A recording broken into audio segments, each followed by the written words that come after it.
So what I've realized is that the company's competitive advantage is not just the product, it's not just the price, but it's all the hidden things. What is the culture? What is the process? What are the incentives? How charismatic is the CEO? How much can they motivate the people? All these things matter so much.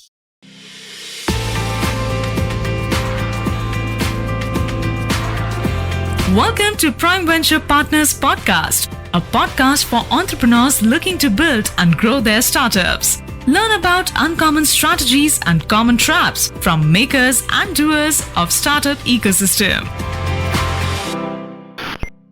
Welcome to the Prime Venture Partners Podcast. It is a privilege to have my own partner, Shripati Acharya, one of the founders of Prime Ventures, with me today. Thanks, Amit. Pleasure to be here.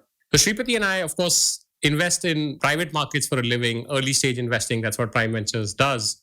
But Shripati has also been a very avid public market investor, mostly in the US, for the last 20, maybe 20 plus years.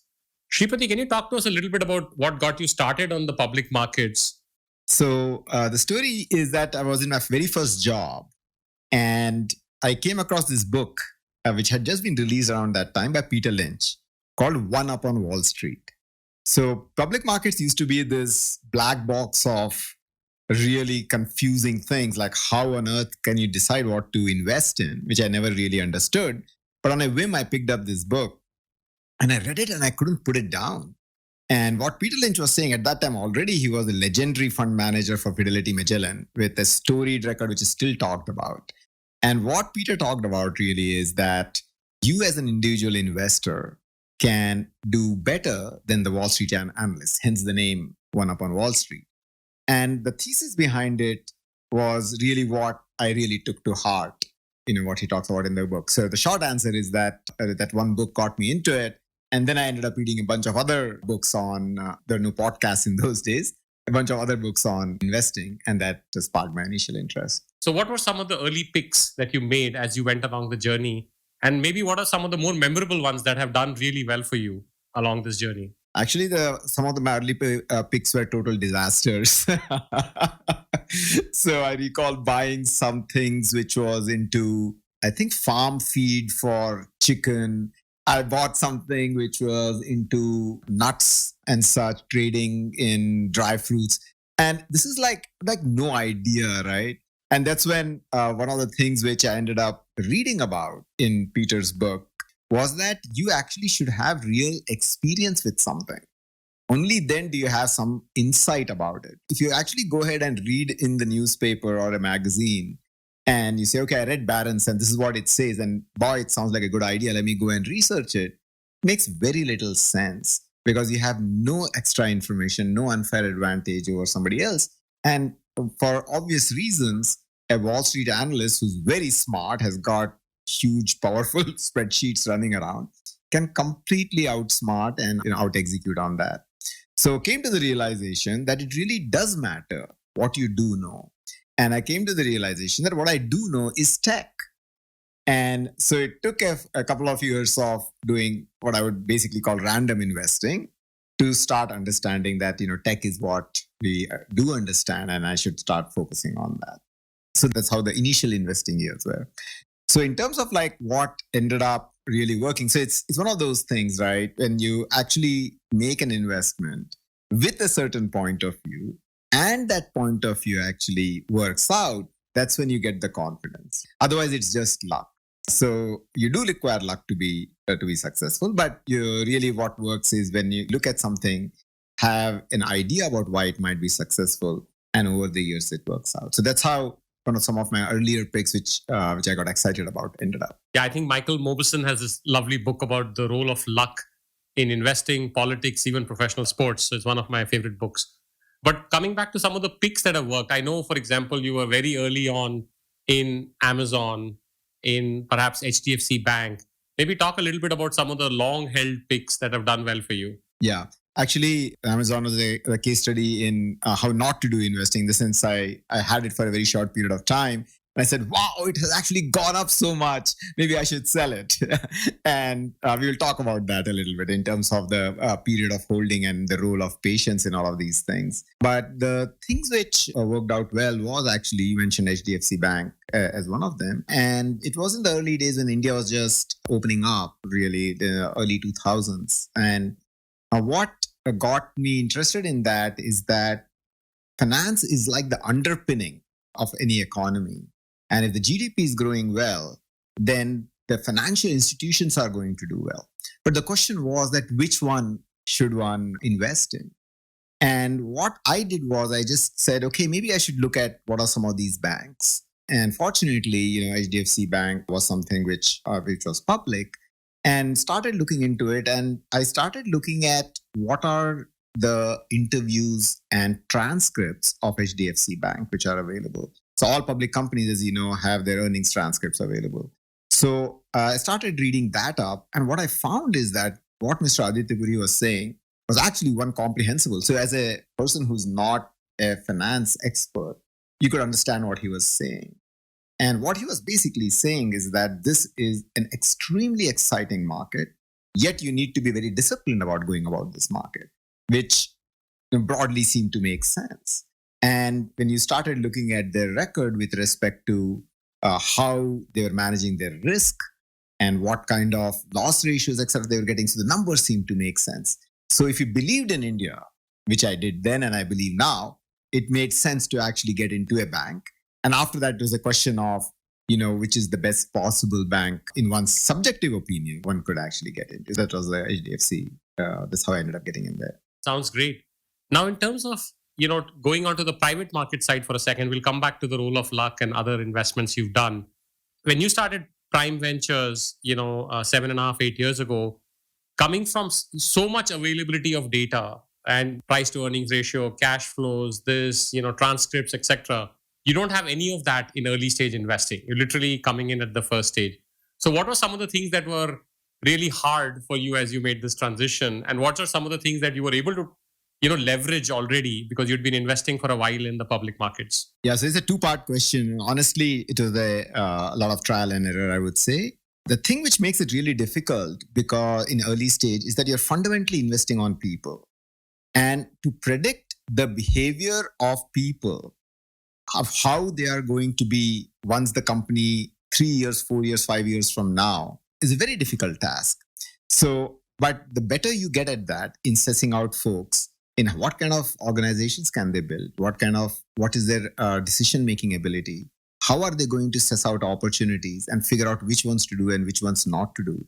It's really is a bet on people, and it's a bet on how people are going to act out in the future, which you have really no idea about. So what I realized is that this is a lot more about that than it is in public markets, first and foremost. And I think that was a learning process because there is no book about it. I have a question on that. So has it gone full circle for you yet? Where you now learn to evaluate and spend a lot more time with early stage founders. Have you taken some of those learnings and applied it back to new investments you're making on the public market in terms of looking at the CEOs, looking at how they're communicating, etc.? That's a great observation. It's absolutely true. So what I've realized is that the company's competitive advantage is not just the product. It's not just the price, but it's all the hidden things. What is the culture? What is the process? What are the incentives? How charismatic is the CEO? How much can they motivate the people? All these things matter so much. So you look at when you talk about Jeff Bezos, you talk about Reed Hastings of Netflix, you look at these folks and you say, wow, look at what they're talking about. Look what their vision is. And you can see that that's percolating down through the organization. So it is not the same thing as just comparing two companies and saying, let's look at the financials and what's going on, because you know that the best management teams are going to attract the best people to work for them. So this is a much more long-term indicator of their success than one might initially feel. So you're absolutely right. I think I much more now look at the culture, the management team, and what the management team is saying about those things. How much emphasis are they playing on those things? Because now I realize that's exactly what matters to our startups too. Wonderful. So I interrupted you. The second part of the question was some of the lessons from the public market side that did help you in private market investing, if there were any, if you can talk about that. Yeah, one big one is that you should operate in your area of competence. So I think Buffett talks about it. You should know what your circle of competence is. And so in private markets, there are some things we know and some things we don't know. And same thing in public market. We talked about like how investing in agri feeds is not the smartest thing for someone like me to do on public markets. Similarly, when we are looking at tech as prime, as you know, we focus on companies where tech is like a very key differentiator, very key scaling component, where the team understands tech deeply and the DNA is about that. And same thing goes on the public market side. To me, diversification is not going into tech and non-tech. To me, diversification in a public portfolio is really about different tech. And so that's one thing which I would say I've taken directly from that standpoint. The second thing I would say is that in tech companies, you cannot focus on bottom line profits early. In private companies, the same thing. We are looking at growth rates and profits come later. But in the early stage and fast growing public companies as well, it is the same thing. You cannot actually start focusing on profits early, especially true, for example, in SaaS. In SaaS, it's a recurring revenue stream which comes later. So you'll see that it took some time for public markets to realize that. So 2-3 years ago, the SaaS market, public companies were actually not that highly valued. And now the market caps of all those companies have actually zoomed up as people have understood the value of a recurring revenue stream. And finally is market size. So market size really a small market size limits the total size of the company. And as we know, Amit, you and I, when we look at companies, we focus a lot about the market size because it's not just the market size today, it is the market size later with all the option value that this company has to enter those new possible markets. So it's not just a simple spreadsheet exercise on market size.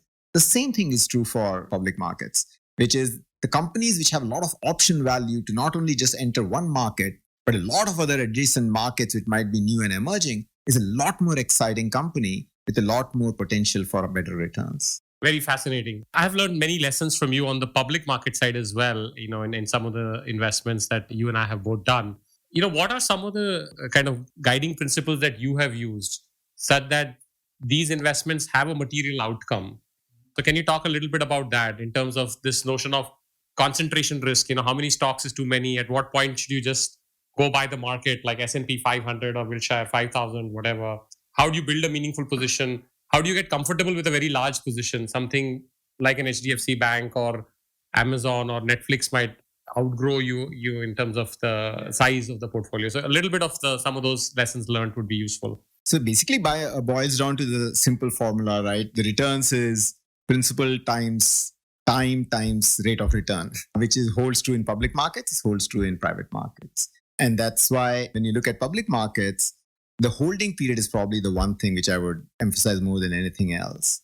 So you mentioned Michael Mauboussin. Actually, he has an essay about it, which is that when the holding periods are large, you invariably do better than the markets. Actually, the odds are in the favor of the investor, but the odds decline a lot when you sell every year.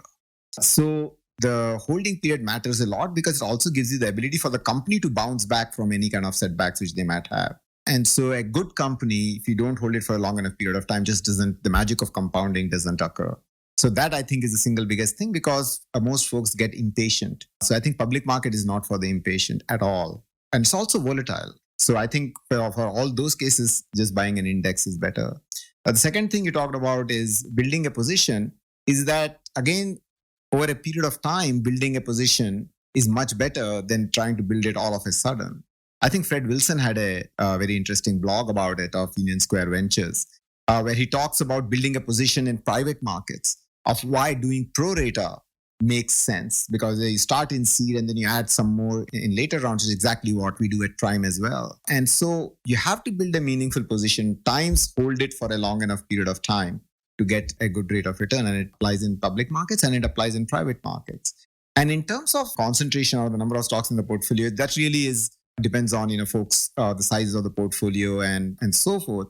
But in general, there are only so many things you can keep in your head at a single point of time. So, it can be 15, it can be 25 or whatever it is. That's actually something which people have very different points of view on. Very interesting. So, any other lessons learned, again, going from the reverse, from the private market to the public market, things that you have seen on the private market side? One, of course, you mentioned is the founders, right? And paying a lot more attention to the founders as you go make this transition. So one of the things which we have seen is, which actually relates to the founders, is how their ability to build an organization. Because ultimately, you have to go ahead and build an organization. And in private markets, you actually have a lot less evidence of that. So in public markets, you have the benefit of evidence. So in private markets, you're actually predicting what their ability is of the founders. And those who have actually had prior experience running organizations actually is very, very useful because they're able to think scale. The second thing, of course, is product versus service, right? You think about what scales. So we'll see the same thing, that the premium in public markets for product companies will always be higher than it will be for services companies. Because services companies will typically have a linear rate of growth. Product companies will have that non-linearity in it. So the operating efficiency, etc., comes from the product focus. And you need the same operating efficiency in private markets. Because if you're not able to do that, then you're not going to get venture returns. And that's why a lot of venture capital, at least in the initial stages in the world, is overwhelmingly on the tech side. Because tech has the ability to scale very fast and hence provide returns which are meaningful in a risk capital like venture. Yeah, I guess the FANG stocks, right? Facebook, Apple, Amazon, Google, and Netflix, right? They probably account for 20% of the market cap of S&P 500 and maybe, 10+% of the profits, right? So clearly, technology is eating the world. So having operating leverage is very, very important. One other thing I was thinking about, and we talked to some of our founders around this, you mentioned earlier about SaaS companies, you mentioned about reading transcripts. What are some of the things that founders can do to kind of better prepare themselves, right? In terms of watching the public market, even if they're not investing in it, right? Most of them are probably sitting on this podcast saying, let me go build my company. Yeah. But there are probably lessons that they could learn, even on an operating side, metric side. Are there things that you encourage them to do as they go along in building their private company? Yeah, so one thing to realize, of course, is that ultimately what is success for a private company? And in a lot of cases, the liquidity event is an IPO for a very successful company. And I think that over a period of time down the road, Indian markets will become a viable liquidity vehicles for tech companies in India, because tech is not just becoming such a large part of our lives. And so it has to reflect in the stock market as well. So I predict that we'll have more and more public tech companies in the Indian public markets.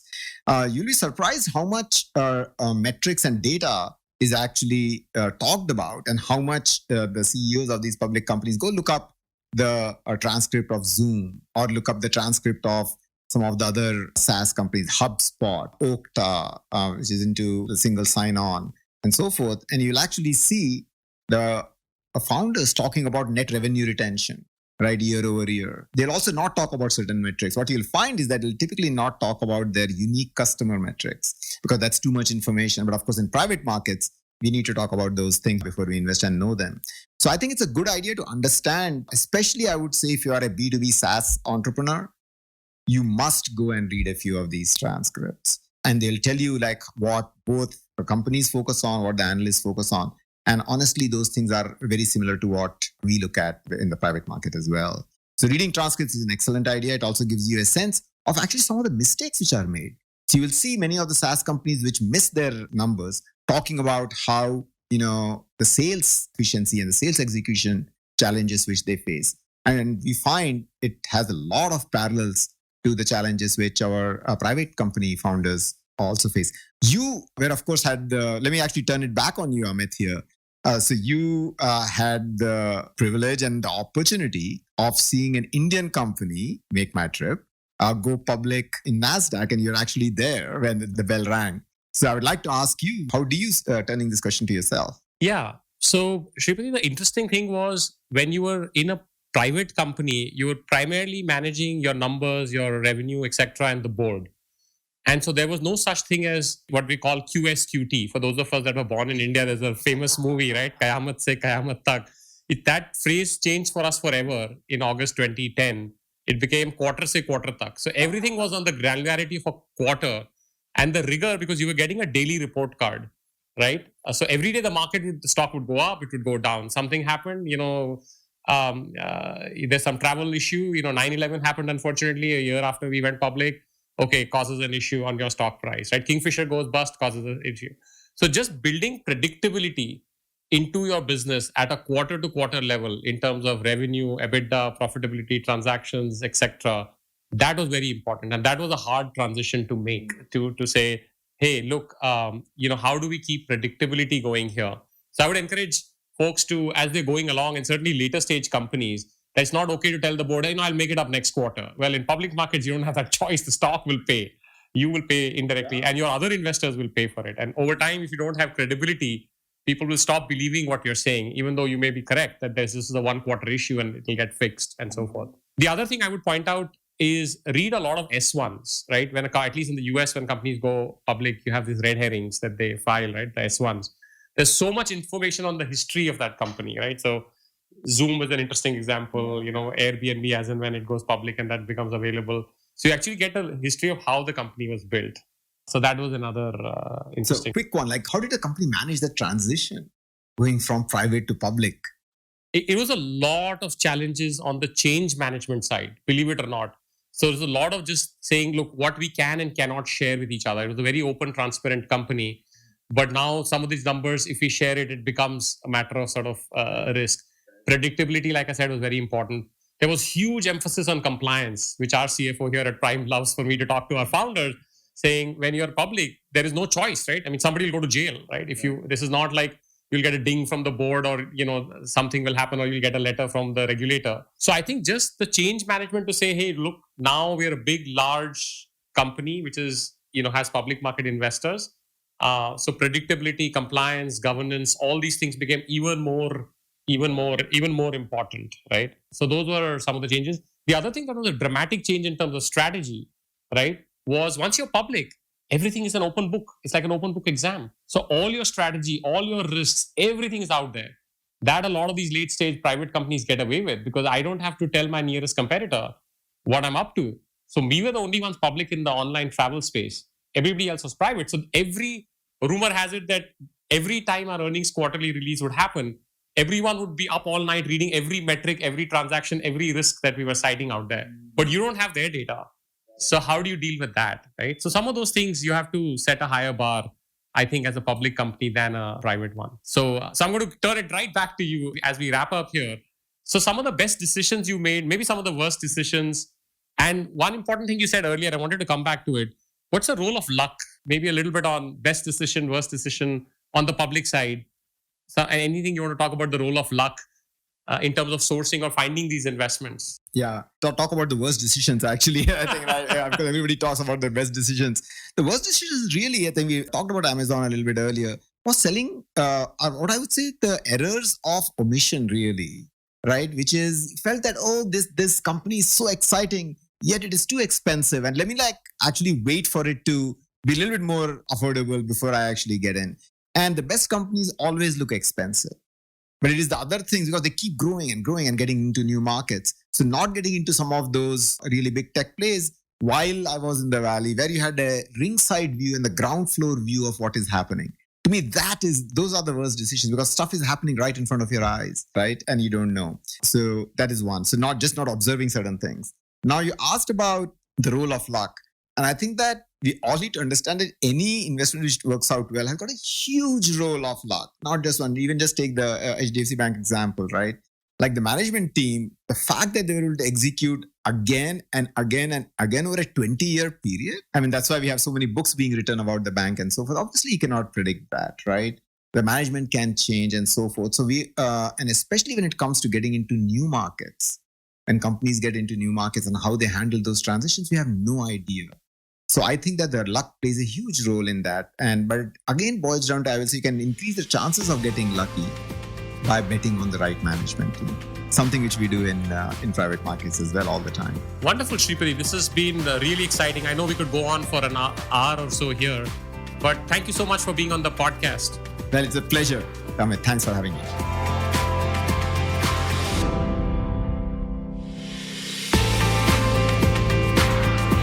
Dear listeners, thank you for listening to this episode of the podcast. Subscribe now on your favorite podcast app for free, and you'll be the first one to know when new episodes are available. Just search for Prime Venture Partners podcast in Apple Podcast, Spotify, Castbox, or however you get your podcasts. Then hit subscribe. And if you have enjoyed the show, we would be really grateful if you leave us a review on Apple Podcast. To read the full transcript, find the link in the show notes.